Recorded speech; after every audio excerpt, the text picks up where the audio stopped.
People, deluded, I'm back again. Thank you very much for tuning in. Now, Spurs fans can banter Arsenal. We know we're not in the Champions League. We know you guys have been finishing ahead of us. We need to take the rough and the smooth and them things there. And Spurs, for the last couple of years, have been doing better than us. But football banter doesn't need any of them sort of things. I'm sure you all saw Spurs lost 7-2 yesterday.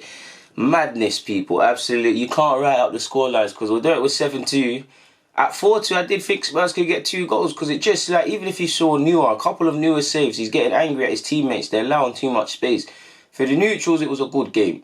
Obviously, it was the Serge Gnabry show. We're going to get onto him. And I was actually meant to include his notes in a podcast, but I just feel, having seen him score 4 goals at Old Trafford, at Spurs' ground, which is just down the road from me. Lovely. North London is red. Obviously, Spurs fans will chomp at the bit. I'm just joking. You got to take the rough with the smooth. But that's Spurs' first time they've ever been defeated 7-2, I believe. Obviously, the heaviest European defeat. Again, in terms of current themes, you'd say it's another shaky performance defensively from Spurs. I mean, Aurier, how he didn't get sent off for that. I don't even know what tackle that was. I don't know. I don't understand the penalty law. Obviously, I'm an Arsenal fan and then there's Spurs. I always want things to go against Spurs, but I did not understand how Spurs were awarded a penalty for the Rose thing. And if that's a penalty, fair enough. But how was Bayern Munich's one not a foul? I mean, it's 6 of one, half a dozen of the other. And I'm hearing the commentators say he keeps backtracking. There's just too many grey areas around the penalty law. For Spurs, surely, people, this is, I won't say the end for Pochettino, but it feels like the end of a Spurs cycle. You've got want-away players. You've got players that have been part of the team for 3 to 4 years now. And it just seems that Spurs have to start afresh with fresh ideas, whether that's a new manager, which I think they should stick with Poch, or Poch reinvent himself and then now the new players. They can still get top 4 in the Premier League, but in terms of the Champions League, that was poor.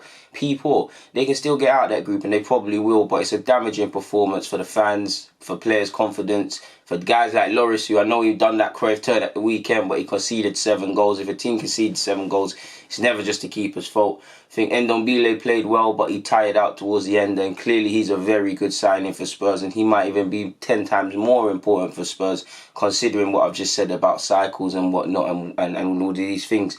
I think he's got potential to be one of the best midfielders in the Premier League and definitely the world, if he keeps going. But for Spurs, I don't know how they move forward. And to be fair, when you move away from the banter, 7-2 defeat, as an Arsenal fan, I know how it feels. I've been there, people. And I know people said Pochettino is just like Wenger. Maybe he's taking it a little too literal, getting battered against Munich. But it is what it is. Gnabry offered some thoughts. Now, if you lot remember, Gnabry is special to me because I think he's a good player. And on top of Gary Vaynerchuk, Gnabry and Jack Wilshere are reasons as for me starting my YouTube channel. I was very annoyed when we sold Gnabry, purely because it got to that point. Yes, he didn't sign a contract and all of these things, but you could just see it.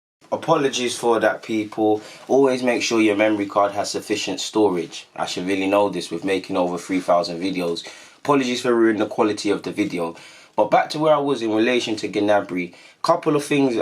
For me, you lot know he's a big reason as to why I started YouTube. I was annoyed when he went to Bremen because it got to that point. He should have been... We obviously lost our way with young players towards the end. You see him, Jeff and Benatia as the L's in particular. Low on confidence, short on confidence, just damn right not playing, and that's why he left, people. The loan spell didn't happen. He wasn't getting a chance here. If you look that was following me, I said the minute when he was named in the Olympic squad, I said he's going to leave this club, purely because when the Olympics was going on, we're preparing for our new season. If you allow a player to go to the Olympics, within reason, to go to the Olympics while you're playing, while you're training, that means you're not really counting on them for the season, which Gnabry was allowed to go, flourished. Long story short, he's firing for one of the biggest clubs in the world right now for in Bayern Munich, and hopefully if he does ever leave, he comes back to Arsenal. He's still an Arsenal man. But I really like him and he deserves all of this, man. He deserves things going for right for him, for club and country, because he showed bravery to leave and get out of his situation. He's been through some dark periods with a couple of consistent injuries that plagued him at Arsenal. Towards the end, just not getting an opportunity here. And obviously a poor loan spell, not by any fault of his own at West Brom. So admittedly, his confidence is going to be shattered, people. He also spoken about, I don't feel there's any need to bang on about them, but I really liked how he has a cultural connection to the Ivory Coast, and he talks about the freedom that it allows him there, because he's relatively an unknown there. He can walk through the streets. but Jovino can't. And he touched vaguely on Hector Bellerin in regards to, obviously they're good friends, but the vegan stuff, people. So that was a good that was a good touch. But Gnabry's actual comments are, this is in relation to the long spell of Pulis. I was told I'd be getting a lot of game time. Otherwise, I could have signed for another team. They really seemed like they were going to play me, and I spoke to the manager before. So again, managers are lying. Mentally for me, in that time at West Brom, I said to myself, even though I have zero chance of playing, all I can do is work hard. That mentality has stayed with me today and helped me become a Bayern Munich player. And he's 100% right, people. It takes a hard man to keep playing and keep trying and keep your motivations up when you don't have a chance of playing. And that sort of mentality is going to help him in good and bad periods again, as he keeps getting popular for club and expectations playing for Munich. And obviously country, he's one of the first names on the team sheet at international level. And he's taking it by storm, and rightly so. From an Arsenal perspective, I could sit here and bang on and say, oh, why did we let him go? That's potentially 50, 60 million. That could have been in our kitty. You look at Daniel Marlin, which is going to be another one. To a degree, I believe Jeff Rene Adley. But it is what it is. There's nothing I can do. Again, it's easy for me to say if I was at Arsenal, these things wouldn't happen. But if I was at Arsenal, Gnabry would still be here. Marlin would still be here. Jeff Rene Adley would still be here. And Michi would still be here for sure. But it is what it is in this regards, man. He said, you always know your worth off and on the pitch. I knew my capabilities, but I knew the mental side progressed really high during that time and helped me who I am now. I think that's one of the things you learn through your career, that it doesn't always go well. From a young age until I played at the first team at Arsenal, it always went like this. He done an upwards gesture. And then I learned, whoa, it doesn't always go up. And I had to deal with that. I was still pretty confident that I could have got in the team, but I just didn't want to wait. I didn't want to be 5th or 4th choice. At the Olympics, I played 5 or 6 games in a row, found my rhythm, and I said to myself, okay, I need to play. It was the hardest decision I ever had to take in football, leaving a club like Arsenal, the fans, the players. But in the end, I just didn't want to wait. To keep playing, I had to take a step back, and at the end, it was the right decision. So obviously, you saw him go to Werder Bremen. Forgive me if I'm wrong. He then went to Hoffenheim on loan, and then he went back to Bayern Munich. He went to Bayern Munich. He stopped off in the Hoffenheim loan spell. So it's made him a better player, people. And I can only say commend Gnabry, and I just like to see him excelling as a player. I don't feel, again, Nelson and him are completely different players. I think it was always evident for Gnabry, but I think it shows why you should stick with Nelson and play people like that. Not everyone's going to be a star and whatnot, but you shouldn't write people off too quickly in your life, people. Moving away from that, people, and I have some points on Van Persie. Van Persie's spoken in relation to Emery. Now, he's always speaking about Emery, admittedly, people, but he said, even though it's away, it doesn't matter. This is a big game. Just go at them and try to win the ball high. Play in their half. Be positive, Van Persie told Optus Sports.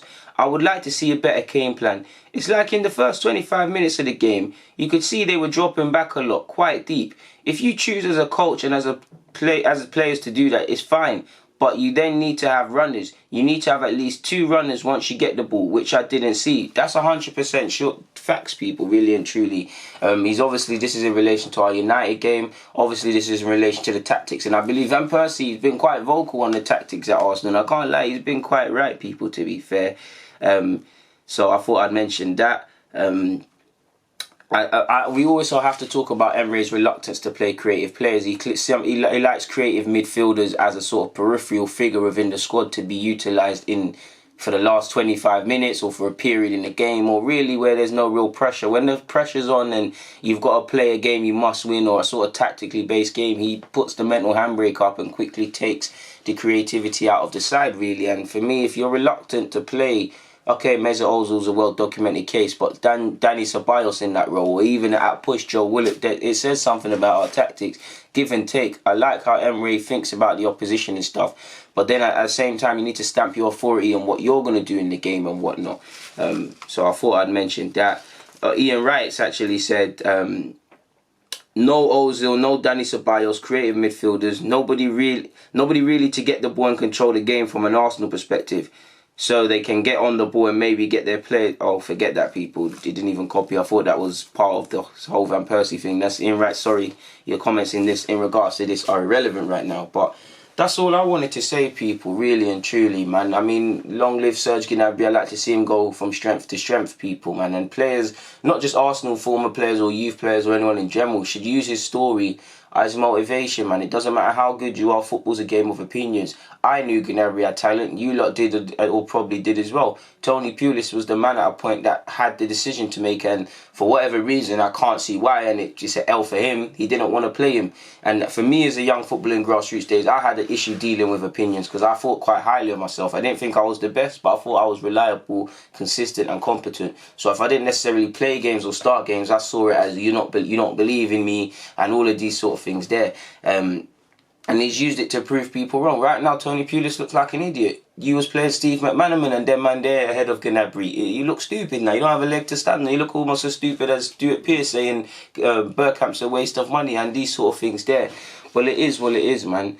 In that regards, I'm going to keep it moving, man. People, Deluded, thank you for watching and rocking with me. I'm out. Apologies for the little problem with the memory card. You lot know this is why you should wipe your memory cards. But on that note, people, Deluded, I'm out.